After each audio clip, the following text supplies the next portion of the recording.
continuando então, vídeo anterior, movimento diário do Sol. Então agora rapidamente vamos explorar o que o Sol, como ele se movimenta no céu em um dia, né? Bom, se a gente fizer uma colagem de fotos panorâmica, né? Pegando aqui desde do próximo do leste até o próximo do oeste, e essa foto aqui foi tirada no início do inverno, vamos explicar por que daqui a pouco, você consegue ver, sei lá, 6 horas da manhã o sol estava aqui, 6h20 estava aqui, 6h30, se você vai tirando uma foto a cada meia hora, vai chegar um ponto que o sol vai passar no ponto mais alto da trajetória e depois ele vai se pôr lá perto do oeste, né? Seria, no caso do Stellarium aqui, deixa eu voltar para o dia de hoje, esse botãozinho aqui volta para a hora atual, né? Pronto. Então seria o caso de eu pegar aqui o leste, deixar aqui na direita e diminuir o zoom, né, para fazer uma panorâmica. Cadê o oeste? Oeste. Opa, apareceu ali o oeste. Tá, então do leste até o oeste. E se eu der acelerar o tempo, o Sol vai fazer essa volta, né, ao longo do dia. Estou aqui com um zoom bem absurdo, né? E vai se pôr lá à tarde, enfim, deixa eu acelerar aqui. Beleza, tá? Lá perto do oeste. Enfim. Então essa imagem, se você fizer essas fotos ao longo do dia todo, você vai ter essa curva aí passando pela esfera celeste. Algumas imagens eu peguei de uns slides de um professor que eu gosto muito, o Bosco, professor lá que foi meu professor em algumas disciplinas e tem muito material dele com boas imagens. Bom, essa animação inclusive é dele. Então o que acontece para um observador aqui na Terra quando ele observa o movimento diurno aparente do Sol, né? Lembra que na outra minha imagem da esfera celeste só estava um semi-esfera, né? um hemisfério. Aqui está a esfera inteira. Então a parte visível e a parte não visível, né? O que acontece? O Sol nasce ali pela manhã, vai subindo, chega um ponto que ele chega na trajetória mais alta daquele dia, perto do meio-dia. Perceba que não precisa ser aqui no zênite, ele não subiu aqui no zênite, né? A gente vai ver por quê. Nessa representação ele está subindo aqui para bastante inclinado, né? Para o norte. Depois ele desce e se põe no ocaso, né? E à noite? Bom, à noite ele continua dando a volta ao redor da Terra e volta para o nascer, né? Essa representação é importante a gente perceber o seguinte. Uma pergunta que eu espero que nenhum de vocês esteja fazendo, mas nas turmas do ano passado o pessoal fez. E a gente teve que fazer uma conversa muito séria em 2019. Mas a Terra é plana, professor? Olha esse desenho, né? Tá aqui o cidadão numa superfície plana, né? E aí o pessoal perguntou, mas a Terra é plana, professor? E aí eu achei que era brincadeira, a gente foi conversando e depois não, tinha um grupinho que achava que a Terra era plana. Eu fiquei assim, abismado. Mas hoje tem gente que não confia em vacina, tem gente que não confia em cada coisa, que infelizmente a ignorância, né, no sentido de ignorar a ciência, ignorar o conhecimento, promove a aceitação de fake news e de ideias distorcidas aí, principalmente via WhatsApp, Facebook, né? A Terra é plana? Não, obviamente que não, tá? A gente já sabe que a Terra é uma esfera, ou quase uma esfera, milhares e milhares de anos. Isso aqui é uma representação do ponto de vista do observador. Observador, eu, você, qualquer um de nós, pequenininho, né? Pequenino. Eu escrevi pequenininho, eu queria escrever pequenininho. Porque se a gente compara o nosso tamanho perto do planeta Terra, é claro que o nosso alcance de visão dá uma imagem de um plano que é o plano do horizonte. O horizonte é plano, no sentido de que é o máximo que a gente consegue alcançar de vista para cada lado. Então o horizonte ele é plano. Agora essa é só uma representação do que o observador vê. O observador pequenininho do jeito que é não vê a curvatura da Terra, enfim. Você teria que dar um pulo muito alto e haja alto para poder enxergar. Mas dá para ver umas diferenças até com alguns metros assim, subir num prédio já dá para ver. Enfim, tá? Então Claro que a Terra não é plana. Eu vou colocar uma música lá nos materiais complementares, muito bonita, que se chama A Terra Plana, do Wisnik, que saiu esse ano. Não é que a Terra é plana, a Terra plana.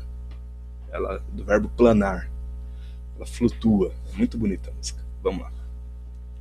Bom, então, para a gente estudar o movimento diurno do Sol, peguei algumas localidades aqui como exemplos. Tá?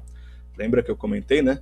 Nessa representação do professor Bosco, ele colocou o Sol bem inclinado, passando aqui no cantinho, e o zênite aqui em cima, né? Então o Sol está passando bem longe do zênite. Nessa outra imagem aqui, também, no começo do inverno, que é importante, o Sol passando lá do lado. O que a gente tem, então, como exemplo? Eu separei aqui 1, 2, 3, 4, 5, 6 cidades. Tá? Fiz um desenho meio simples, mas espero que vocês consigam entender. São Paulo, por exemplo, está numa latitude menos 23 graus e meio. Então, São Paulo está aqui. Ó. Aqui tem a linha do Equador, que divide o globo terrestre, né, a esfera terrestre, em 2 hemisférios. Então, São Paulo está aqui, menos 23 graus abaixo do Equador. Brasília, menos 15 graus. Então, cadê São Paulo aqui? Brasília está aqui, pequenininho, menos 15. Buenos Aires está menos 35, está mais para baixo aqui, abaixo do Rio da Plata aqui. Nova York, 40 graus ao norte, então Nova York está aqui, ó. Então, 40 graus ao norte do Equador. Cidade do México, 35 graus ao norte do Equador, está aqui mais ou menos. E Quito, capital do Equador, está a 0 graus aqui, com relação à linha do Equador. Então vamos olhar como que essas cidades enxergam o movimento diurno do Sol. Pequena revisão, para quem não se lembra, eu acabei de falar já, né? Vou deixar essa imagem lá. O Equador, a latitude é 0, conforme você vai descendo, vai sendo uma latitude negativa. Conforme você vai subindo no hemisfério terrestre, latitude positiva. Tá?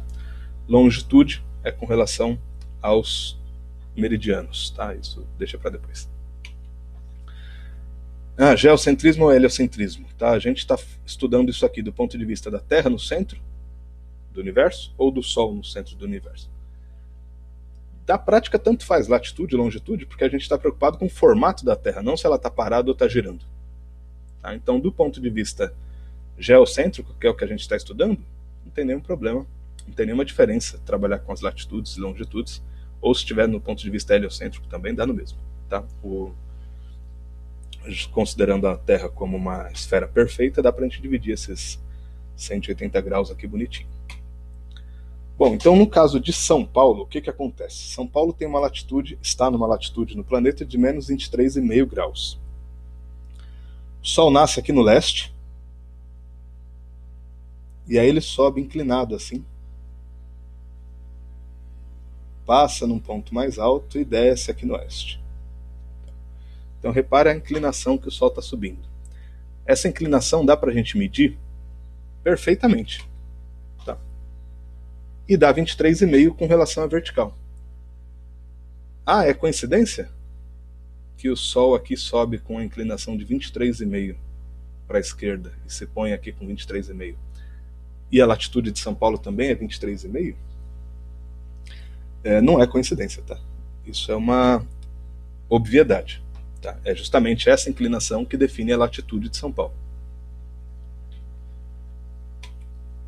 Eu fiz uma sequência de fotos naquele blog que a gente fez no começo da quarentena, o Imagem Astronômica do Dia, e postei no dia 2/5 essa sequência de fotos aqui.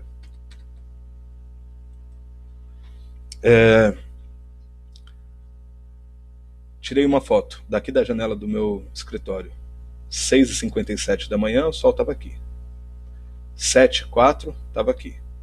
7h14 estava aqui, 7h23, 7h34, 7h46, 8h02. Então deu mais ou menos 1 hora de fotos, 7 fotos, e cada 10 minutos mais ou menos. E aí você consegue observar, se você traça uma vertical aqui, exatamente aquela inclinação que eu acabei de mencionar, de 23,5 graus do Sol subindo no leste. fui colando, né? Depois eu peguei o GIMP, né? Um aplicativo tipo Photoshop, assim, fui colando uma foto em cima da outra e mexendo na luminosidade para dar esse efeito. Então, para São Paulo, o Sol nasce aqui, sobe com 23 graus e meio e desce. Volta aqui. São Paulo tem uma latitude menos 23,5. E Brasília, então, que tem menos 15 de latitude. Então, se a gente olha para Brasília, menos 15 graus de latitude, se você traçasse a reta aqui vertical, eu não tracei, não precisa, né? Vocês já entenderam, ia dar uma inclinação de 15 graus aqui para a esquerda. Então o Sol passa mais aqui no alto, ó, quando ele nasce no leste. Repara que São Paulo, quando ele nasce no leste, ele passa aqui mais para a esquerda. Agora, em Brasília, ele já passa quase aqui em cima. E Buenos Aires, que é menos 35. São Paulo era menos 23. Buenos Aires, menos 35. Então, o Sol passa mais inclinado ainda para o lado. Quito, no Equador. Se o Sol nasce aqui no leste, ele passa exatamente no zênite. Então, fica um Sol a pino, né? O Sol em cima da cabeça. Exatamente no zênite ali. Cidade do México, está no hemisfério norte. O que dá para a gente pensar? O Sol nasce e sobe para a direita, não para a esquerda. Então, se você estiver lá na Cidade do México, passeando por Acapulco, você pode ver o Sol nascendo para a direita e não para a esquerda, como eu vi aqui de São Paulo. Nova York, mais 40 graus então, de latitude, então é a mesma coisa, né? Você fica mais inclinado que a Cidade do México, tá? Porque está numa latitude maior. Tudo bem? Então essa é a lógica aqui. É claro que isso vai, inclusive essa é uma das milhares de provas da Terra ser esférica, né? O Sol é um só e dependendo da posição que você está, como é uma esfera, você vai mudando aqui. Cadê meu globinho? Não, esse eu queria o outro. Esse. Se você está aqui numa inclinação, ou está aqui na linha do Equador, ou está aqui no hemisfério norte, a forma como você vai girar e ver o Sol vai estar mais inclinado para um lado, ou mais inclinado para o outro, ou não inclinado no caso do Equador, né? Tá? Sem segredos aí. E o movimento anual do Sol? Se a gente entendeu bem o movimento diário, né? Cadê? De que cada dia o Sol nasce e se põe com uma inclinação específica, dependendo da localidade que você está. Ao longo do ano, o que acontece com esse movimento? Aí vem, eu acho que é das coisas mais bonitas assim, né?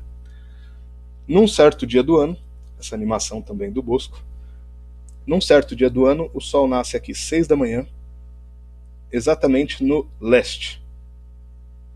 E aí ele vai 7, 8, 9, 10, 11, 12, ele está no ponto mais alto, meio-dia, né?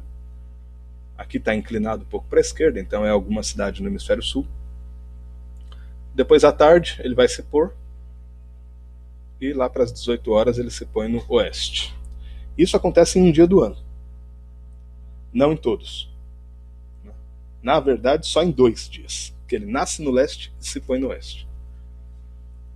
Ah, mas o ano tem 365 dias, ou 366 dias. Sim, apenas em 2 dias ele nasce no leste e se põe no oeste. Nos outros 360 e poucos, ele nasce ou mais para a direita ou mais para a esquerda. Em que sentido? Dia 20 de março, isso depende do ano, tá? Pode ser dia 21, 20, 21, 22, porque tem ano bissexto, enfim. Mas ali, por volta do dia 20 de março, ele nasce exatamente no leste. Isso aqui foi desse ano, né, de 2020. Que é a data que começa o nosso outono. Depois ele vai vindo para... Bom, aqui na verdade estava na ordem do dia 22 de setembro. Então vamos voltar aqui. 2 dias que ele nasce exatamente no leste. Ou no dia... Cadê, meu filho? 20 de março, ou no dia 22 de setembro, no caso de 2020. No dia 22 de setembro, por exemplo, o Sol nasceu exatamente no leste. Aí no dia 23 de setembro, ele nasceu um pouco para a direita. No dia 24 de setembro, um pouco para a direita. Outubro, novembro. E aí agora, dia 21 de dezembro, segunda-feira, por isso que eu vou postar a aula mais cedo, uns dias antes, dia 21 de dezembro ele vai nascer no máximo perto do sul possível. E muito mais cedo, por volta das 5 da manhã. Hoje mesmo eu acordei 5 horas da manhã, já estava claro. Então ele nasce aqui por volta das 5 da manhã. E aí, isso dia 21 de dezembro, vai subir, vai chegar lá, perto do ponto mais alto, perto do meio-dia, depois vai se pôr mais tarde, não às 18, mas às 19. Então, ele é o dia claro mais longo do ano. É o dia que ele nasce mais cedo e se põe mais tarde, 21 de dezembro. Às vezes é dia 20, às vezes dia 22, depende do ano. E também data começo do verão. Né? Então, começo do verão ou solstício de verão. Depois de 21 de dezembro, ele começa a voltar para a esquerda. 22, 23, 24, 25, enfim, janeiro, fevereiro. Quando chega em março, ele nasce aqui no leste de novo, dia 20 de março. Começa o outono. Então, 22 de setembro começou a primavera, 21 de dezembro começa o verão, depois vai começar o outono, e aí ele vai indo para a esquerda. Quando chega no dia 20 de junho, mais ou menos, 21 de junho, tem o solstício de inverno, quando começa o inverno, que é o dia que ele nasce mais tarde, depois das 7 da manhã, e se põe mais cedo, até antes das 5 da tarde. Depende da cidade. Então aqui é a noite mais longa, porque o dia é mais curto. Dia claro, né? Tudo bem? Então essas quatro datas são muito importantes. Começo da primavera, começo do outono, começo do verão, começo do inverno. Dia claro mais longo, noite mais longa, dia e noite com a mesma duração. Todos os outros 360 dias são parciais disso aí. Né? Como que a gente vê esse movimento para as mesmas cidades ao longo do ano? Bom, no caso de São Paulo, eu tinha colocado aqui que um dia ele nasce no leste, sobe inclinado e se põe aqui no oeste. Agora a gente já sabe que esse dia é o começo do outono e o começo da primavera. Quando vai começar o verão, ele nasce mais para cá, perto do sul, sobe e desce aqui. Opa, cadê? Cadê meu filho? Toda hora volta. Bom, quando é mais verão, ele tá aqui, nasce mais para a direita, sobe, passa no zênite. Isso aqui é muito importante, né? O Sol, para quem mora em São Paulo, só passa aqui no zênite no dia 21 de dezembro. Todos os outros dias do ano ele passa para cá, ó, repara. Aqui no inverno é onde ele passa mais baixo, quando começa o inverno. Quando começa a primavera e o outono ele passa meio intermediário aqui, mas quando começa o verão ele passa exatamente no zênite. Essa latitude é que vai dar a última cidade, a última latitude a sul, que o São Paulo passa no zênite, que o Sol passa no zênite. Vamos entender por quê. Tudo bem, então eu fiz assim um desenho só com as 3 linhas, mas entendam que é isso aqui, né? Solstício de verão, solstício de inverno e equinócio de primavera e de outono. Bom, olhando para as outras cidades. Brasília, menos 15. Como Brasília, ó, reparem, não é tão inclinado o movimento do Sol quanto em São Paulo, então aqui no verão o Sol passa aqui, mas vai ter um período em que ele passa, 2 pelo menos dias que ele passa no zênite, indo e voltando. E vários dias que ele fica aqui próximo do zênite, né? Olha a diferença para São Paulo, né? É só um dia que ele está no zênite, todos os outros dias do ano ele passa mais inclinado. No caso de Brasília, passa muito mais aqui em cima, então é uma cidade que tende a ser mais quente, porque o Sol ao longo do ano está mais próximo do zênite. E Buenos Aires, que é mais inclinado que São Paulo? Bom, Buenos Aires, nunca o Sol passa no zênite, porque o máximo que ele chega para a direita é aqui, o máximo que ele chega para a esquerda é aqui, então ele fica nesse processo aqui. Mas o nascer é igualzinho, tá? Nasce no leste quando começa a primavera e o outono, nasce mais para o sul aqui quando começa o verão, nasce mais para o norte quando começa o inverno, igualzinho. Agora repara, o movimento dele aqui é menor em Buenos Aires, no inverno, então a noite é muito mais longa. E aí, como tem menos sol visível também, fica uma cidade mais fria, né? Quito, no Equador. Bom, as cidades próximas do Equador são as mais quentes, por motivos óbvios. No verão, o sol passa aqui. No inverno, o sol passa aqui. exatamente igual no verão.